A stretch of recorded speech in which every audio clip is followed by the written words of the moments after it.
ये सब एक तरफ डेली वेजेस के लिए जो है एक कमेटी का गठन किया गया, दूसरी तरफ से आप देख रहे हैं आज भी डेली वेजेस पे लाठीचार्ज हुआ, कुछ दिन पहले भी डेली वेजेस पे लाठीचार्ज हुआ। अभी फायर एंड इमरजेंसी के जो युवा हैं वो भी यहाँ पे सेक्रेटेरिएट के बाहर ही प्रोटेस्ट करते हुए दिखे। कैसे देखते हैं इन सब चीज़ों को? देखिए, जो लाठीचार्ज है वो तो लॉ एंड ऑर्डर की प्रॉब्लम है, वो तो हमारे पास कंट्रोल में नहीं है। उनके ऊपर लाठीचार्ज नहीं होना चाहिए। 20-20, 25-25 साल से वो बेचारे काम कर रहे हैं। एमएलए बुद्दल जावेद चौधरी साहब हमारे साथ मौजूद हैं, नेशनल कॉन्फ्रेंस सीनियर नेता हैं। बात करेंगे जब सब आपकी बुद्दल कॉन्स्टिट्यूंसी की अगर बात करेंगे तो क्या कुछ मुद्दे आपने असेंबली के दौरान जो है उठाए? देखिए, सबसे बड़ा मुद्दा तो मेरी कॉन्स्टिट्यूंसी में जो है वो एजुकेशन का है, रोड कनेक्टिविटी का है, हेल्थ इंफ्रास्ट्रक्चर का है, डॉक्टर्स नहीं हैं। तो वही मुद्दे मैंने उठाए हैं, वही क्वेश्चन मैंने पुट अप किए हैं। अभी एजुकेशन पे जो मेरा क्वेश्चन है वो पेंडिंग है, वो आना बाकी है। मैं सरकार से डिमांड करना चाहता हूँ कि भी मेरा एरिया जो एजुकेशनली इतना बैकवर्ड क्यों रह गया, जबकि हमारे साथ ही के जो दूसरे इलाका जाते हैं जैसे दरहाल है, थन्ना मंडी है, मंजाकोट है, नौशहरा है, वो आगे क्यों बढ़ गए और हम पीछे क्यों रह गए। और मेरी सरकार से डिमांड रहेगी कि इसके ऊपर एक फैक्ट फाइंडिंग कमेटी बनाई जाए, जो जाके इस चीज़ का पता करे कि ये लोग क्यों बैकवर्ड रह गए और उसके लिए क्या जो स्टेप्स लेने की ज़रूरत है ताकि हम उसके ऊपर काम करें। ये सब जल जीवन मिशन में कितना घोटाला हुआ है? देखिए, ऐसे कोई वाइल्ड एलिगेशन लगाना जो वो अच्छी बात नहीं है, जब तक इंसान के पास कुछ कंक्रीट ना हो। क्योंकि जैसे किसी ने एक इल्ज़ाम लगा दिया कि इसमें 12,000 करोड़ का घोटाला है, जबकि मैंने डिपार्टमेंट से पता किया कि भाई कितने की जो पाइप हैं वो प्रोक्योर हुई हैं। तो सिर्फ 3,000 करोड़ की जो प्रोक्योरमेंट है पाइप्स की, और उसके बाद 6,000 करोड़ जो है वो बाकी स्पेंडिंग हुई है, जैसे सिविल वर्क पे हुई है।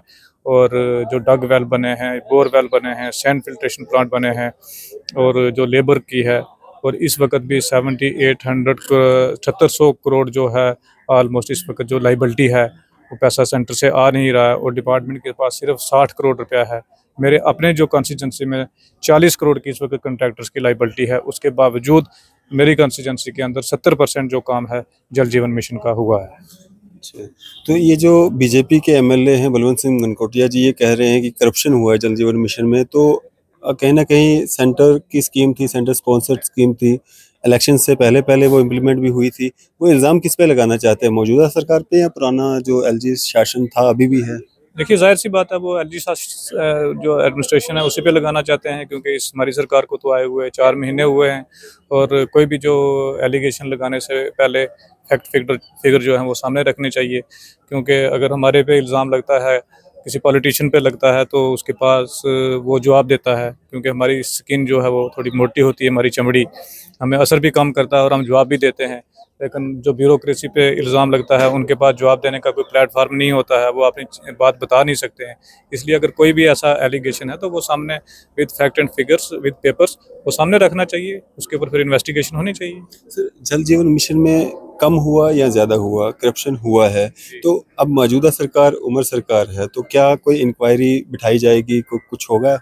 देखिए, वो तो सभी एमएलए जो हैं होस्ट कमेटी की जो डिमांड कर रहे हैं कि भाई वो चलो ठीक है, होना चाहिए। क्योंकि doctrine of check and balances हमें कॉन्स्टिट्यूशन ने दिया है कि भाई एक दूसरे के ऊपर चेक रहना चाहिए। जो पॉलिटिकल जो हैं वो एग्जीक्यूटिव के ऊपर चेक रखेंगे, तो और एग्जीक्यूटिव के ऊपर जुडिशरी चेक रखेगी। तो doctrine of check and balances तो इन प्लेस है, तो उसका इस्तेमाल करना चाहिए अगर कुछ ऐसी चीज़ है।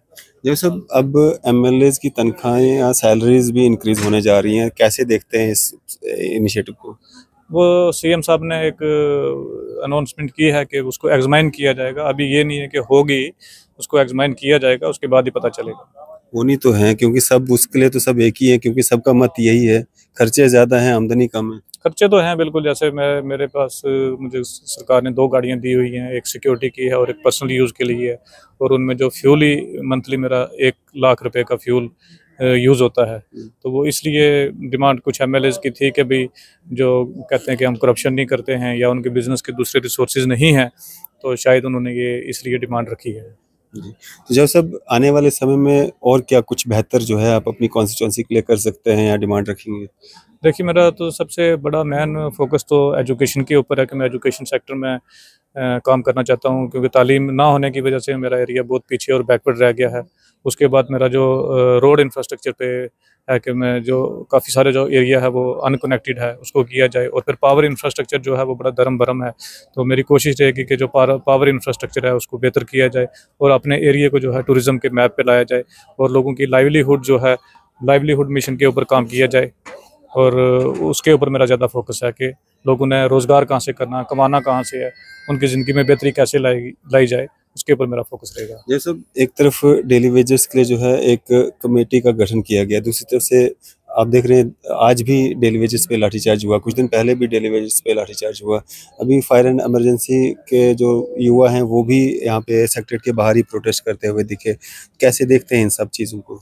देखिए, जो लाठीचार्ज है वो तो लॉ एंड ऑर्डर की प्रॉब्लम है, वो तो हमारे पास कंट्रोल में नहीं है, उनके ऊपर लाठीचार्ज नहीं होना चाहिए। 20-20, 25-25 साल से वो बेचारे काम कर रहे हैं और उनकी कोई सोशल सिक्योरिटी नहीं है, और कोई भी अगर नीड बेस वर्कर किसी की डेथ हो जाए तो उसके लिए कोई सोशल सिक्योरिटी की स्कीम नहीं है। उसके लिए इतना तो होना चाहिए कि उसकी फैमिली से किसी को एंगेज किया जाए, चाहे उसी पे रोल पे, लेकिन उसकी फैमिली को सपोर्ट होनी चाहिए। इंश्योरेंस की स्कीम उनके लिए होनी चाहिए, उनके बच्चों के लिए स्कॉलरशिप की स्कीम होनी चाहिए। कुछ ज़्यादा बड़ी डिमांडें नहीं है, सरकार उनकी डिमांड्स को सुनेगी। जो कमेटी बैठी है वो उनके जो एसोसिएशन है उनको बुलाएगी, बात करके, और इसका हल ज़रूर निकलेगा।